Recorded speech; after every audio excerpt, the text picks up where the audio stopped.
Missouri fans want to know who the starting quarterback is going to be in 2023. Well, I'm starting to wonder if what kind of offense Kirby Moore prefers is going to have a big impact on that decision. So let's talk about Sam Horn, Jake Garcia, Brady Cook coming up right now on Locked On Mizzou.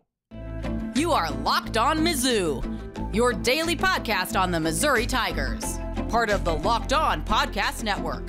Your team every day.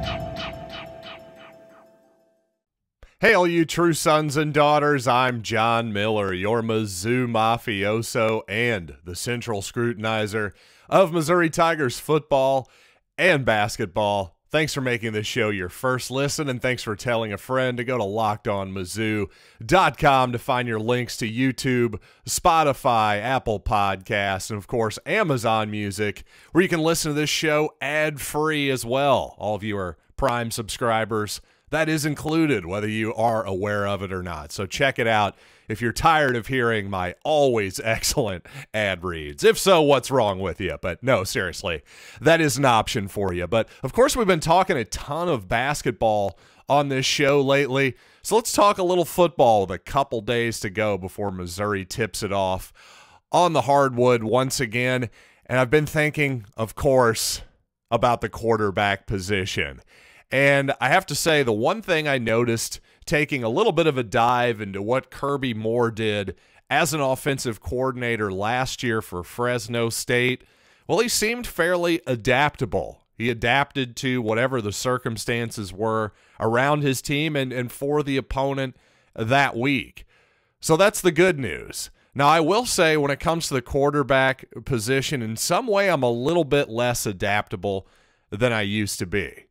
Back in the day when I was in college 20-some-odd years ago, I was always a sucker for the scrambling quarterback. So, of course, when Brad Smith came onto the scene at Missouri, I became basically his biggest fan immediately. Certainly one of his biggest fans. I think there were probably 35,000 or so other people who became his biggest fan at the TWA Dome in St. Louis that day. But my point is as I've grown older and as college football and football in general has changed, of course, well, scrambling is obviously that, having that in your back pocket is obviously an enormous weapon. But it's less about, to me these days, being an actual scrambler and just having some type of mobility within the pocket and being able to just extend plays. Not just being a statue in there that is waiting to be sacked. Essentially, if there's a pass rush, well, it's game, set, and match at that point. I thought JT Daniels, a guy that Missouri was recruiting as a transfer this past offseason, the previous offseason, a guy ultimately went to West Virginia. Well, I thought that was kind of his problem. The former Georgia and USC product just didn't have enough mobility for me. And ultimately, I think, West Virginia fans this past year would probably tell you he was just okay. And my point in bringing this up is I'm a little worried that Jake Garcia, the recent transfer from the University of Miami for Missouri, there may be somewhat of a similar issue here. From what I've seen, Garcia, certainly you see impressive high school numbers, high school rankings from him, a top 25 type national prospect, not just among quarterbacks, but among all players, according to some outlets. The guy clearly has incredible arm talent, but he doesn't run whatsoever. He's not a threat to run or scramble, and I'm a little bit worried that extending the plays is going to be a problem. Again, whether it was Jake Garcia, in theory, being Missouri's starting quarterback last year instead of Brady Cook, let's imagine that. Or JT Daniels, if you want. Either man, both guys, incredibly talented guys who were major prospects coming out of high school. But again, the problem is if you don't protect them, they don't really have a plan B, or so it would seem. I would need to see more out of Jake Garcia. We've seen a lot out of JT Daniels over the year to come to this conclusion. To be fair to Jake Garcia, I do want to see what he looks like with an offense that isn't falling apart around him. Because obviously, if you paid attention to the University of Miami last year, the Canes had a tumultuous season last year, to say the least, especially on the offensive side of the ball. Couldn't get anything going, and most quarterbacks would struggle under those circumstances. So hopefully a little bit better Missouri offense. There's definitely a reason to believe the Missouri offense will be improved next year, but at the same time, the offensive line, there was a question in all of 2022 for Missouri. Seems like it'll still be a question mark in 2023. Certainly entering the season, I should say, it will likely remain a question mark until they prove otherwise within the season during 2023. So what does that tell me? Well, it tells me that a guy like Brady Cook or Sam Horn, who can actually use his legs, is probably going to be more effective in whatever type of offense that Kirby Moore would like to run. Whether he likes to use design quarterback runs a lot, I just think the passing game will be better off regardless. And when it comes to those design quarterback runs, well, I'm not sure, just having not seen Sam Horn play as much as Brady Cook, if that's as much a part of his game as it was Cook's at times last season, especially after Bush Hamden took over the play calling duties at the maybe last fourth of the season or so. But I do think Horn can run for sure. So I do think he can buy time in the offense, buy time inside and outside of the pocket. Certainly has just as much arm talent, I would say, throwing 97-mile-an-hour fastballs and a pretty good breaking pitch as well, as we saw the other day if you're a Missouri baseball fan. So I've got to think if he's got the legs too, he should have a leg up on Jake Garcia so far in spring practice, whenever that begins. Should be here pretty soon, here in the next week and a half, 2 weeks or so, as the spring football game has been scheduled for March 18th, by the way. So get that on your calendars. Ultimately, as long as Missouri is good in 2023, I certainly don't care who the starting quarterback is. I don't think fans are really going to care either. The bottom line is wins and losses. Eli Drinkwitz is certainly familiar with that. And while Drinkwitz is a guy who's shown that he tends to favor the player who has the most experience, well, that would be Brady Cook. And obviously he's got some injury question marks. Going to have to recover by August from a labrum surgery, shoulder surgery on his throwing shoulder, by the way. That's some serious question marks with Brady still. So to me, the best outcome, while, again, ultimately don't really care who starts, we just want wins. If I'm going to prognosticate forward, as I often do on this show, well, I think the best sign for Missouri football fans in this spring is if it turns out Sam Horn has basically grabbed the bull by the horns and is the obvious first-string candidate coming out of spring, at least compared to Jake Garcia. We'll obviously see where Brady Cook is this fall, but if the assumption becomes out of spring football, maybe he looks fabulous in the black and gold game. If it becomes that, hey, it's now Sam Horn's job to lose, well, that's probably a really good sign for 2023. And by the way, did you know that Nick honors 2 3-pointers in overtime the other night against Mississippi State? That's the first time a Missouri player has hit multiple threes in an overtime period since Marcus Denman did it against Kansas at home all the way back in 2012. So thanks to Tom Orff for that note. And anytime I can bring up Marcus Denman in that fabulous game, well, guess what? I'm going to take that opportunity. And for the rest of this show, I think I'm going to take the opportunity to answer some viewer and listener questions about Missouri basketball, including just how valuable the SEC tournament could be for the Tigers. So let's talk about that. But first, of course, we have reached the midway point of the NBA season, so that makes it the perfect time to download FanDuel, America's #1 sports book, because new customers get a no-sweat first bet up to $1,000. That's bonus bets back if your first bet doesn't win. So just download the FanDuel Sportsbook app. It's safe, secure, and super easy to use as well. Plus, you can bet on all kinds of stuff, sides, totals, money lines, the whole deal. Tonight, of course, some big-time basketball coming back as the NBA returns from the All-Star break. You got the Cleveland Cavaliers giving 2.5 at home against the Nuggets, and the Philadelphia 76ers at home giving 3.5 against the Memphis Grizzlies. So a couple of big-time games to kick off your Thursday evening if you're a basketball fan. But you know what? No matter what you're into, FanDuel has you covered, and don't miss your no-sweat first bet up to $1,000 in bonus bets when you go to FanDuel.com/lockedon. That's FanDuel.com/lockedon to learn more. Make every moment more with FanDuel, an official sports betting partner of the NBA.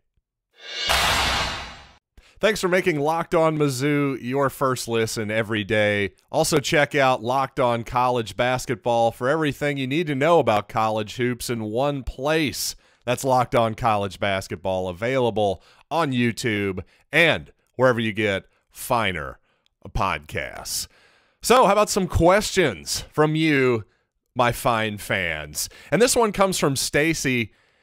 And he or she asks, I'm not sure if it's a he or I'm going to go ahead and assume he, since about 1% of my listenership is in fact female. Hi, Mom. Thanks for listening, as always.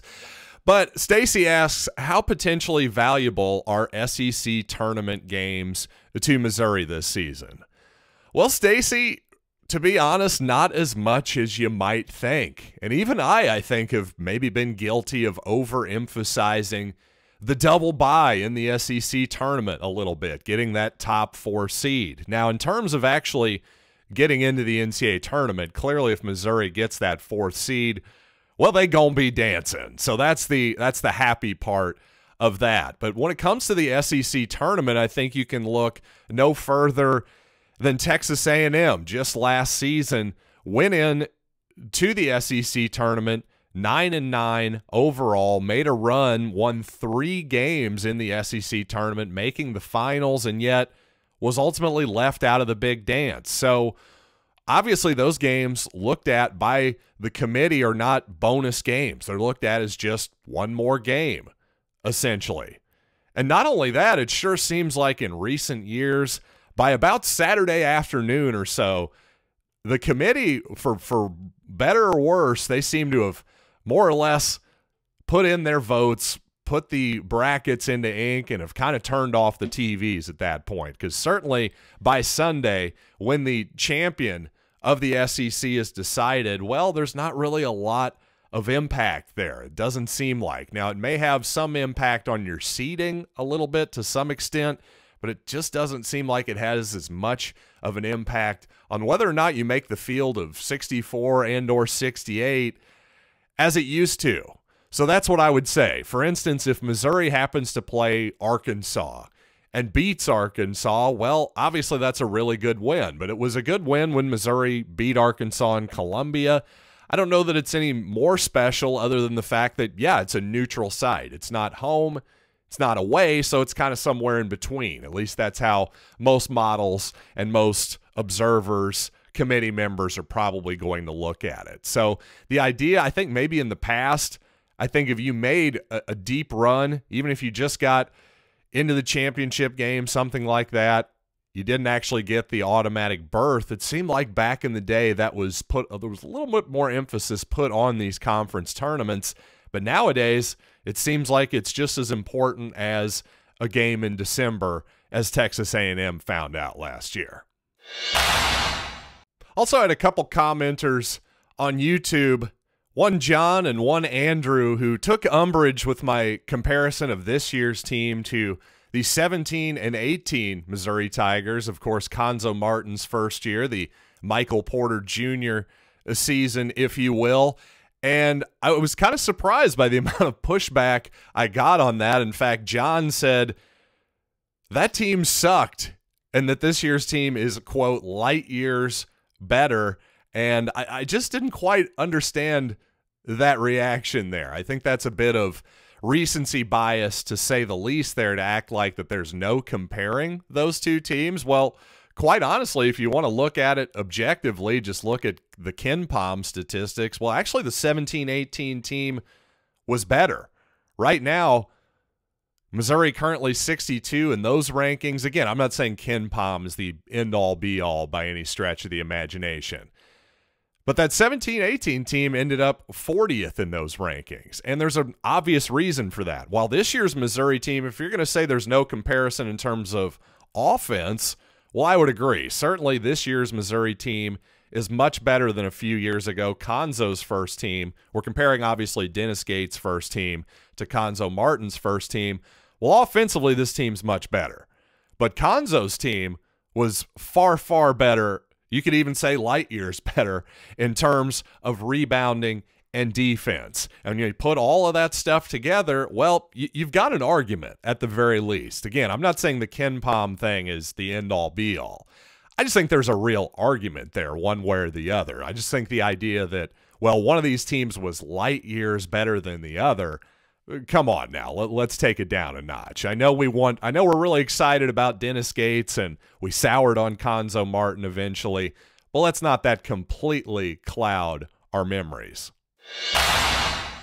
And after Aiden Shaw didn't get off the bench in Missouri's previous game, again, despite the depth issues I've talked about quite a bit, well, 0 minutes for Aiden against Mississippi State. My old buddy Mike from KC wants to know if Missouri fans should be concerned about this development. Well, I'll answer that question right after these quick words.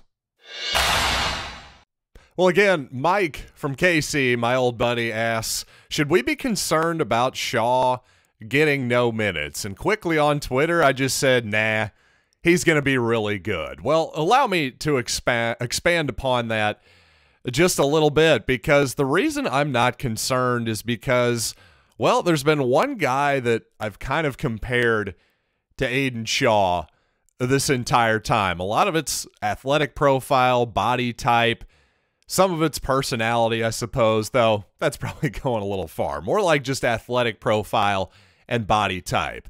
And that's Lawrence Bowers. Of course, if you're a younger Mizzou fan, you may not remember Lawrence 100% well, but of course, Lawrence still bopping around campus these days quite a bit, of course, doing some NIL work on the side for Missouri. But all the way back in 2009, that Elite Eight team finished third, actually a 3 seed in the NCAA tournament.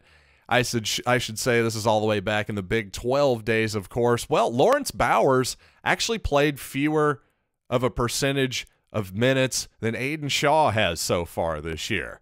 Well, guess what? Lawrence Bowers turned out to be one heck of a player for Missouri. If Aiden Shaw can turn out to be anything like Lawrence Bowers, well, we've done really, really well there. Bowers was a great college basketball player. You look at his offensive numbers, they're kind of beyond belief in some ways. Just the percentages he shot from 2, from 3, making it, decent from free throws as well. But the one thing that Bowers had, at least so far, that Shaw doesn't, because Shaw actually a slightly better offensive rating than Bowers had his freshman year. But again, just a lot of athleticism, a lot of potential shown in short bursts by both men. The one thing Bowers had, at least statistically on paper, that Shaw doesn't so far, just a little better of a block rate and certainly a more promising rebound rate as a true freshman. That's something that Shaw has got to get better at, because especially with the way basketball has shifted, say in the last 14 years, since the two men were true freshmen on campus at Missouri, I think Shaw is pretty much going to have to be a center at some point. He certainly is going to be he's certainly going to have to be a rim protector, a rebounder on the defensive end of the court. Whether or not he's more perimeter oriented on the offensive end of the court or not is really kind of beyond the point. Obviously, he's going to be a rim runner. He is getting a lot of alley-oops as an above-the-rim player. That says he's kind of more of a center to me, too, as you start saying it, as I start talking about it out loud. So, obviously, that's the one thing where I think Shaw and Bowers are a little different. Bowers was more of your classic, combo forward, maybe stretch 4 type player, a lengthy guy who could play on the perimeter. I think Shaw has those type of abilities, but ultimately I just think, again, where basketball has gone and Shaw's even better ability to sort of dive to the rim and catch alley-oops. He sort of seems to have the feel for that, even more so than Bowers. That says a 5-man to me, more than likely. So Shaw is definitely going to have to up his rebound rate. The good news is, while he hasn't completely done it yet, I do like his aggression and his passion. I think he's working on it, and I think you'll see Shaw really look like a different guy next year for Missouri. Bowers had a real breakout his sophomore season, so I'm expecting something similar from Aiden Shaw next year. But hey, thanks for the questions. Thanks for listening, as always. And you know what?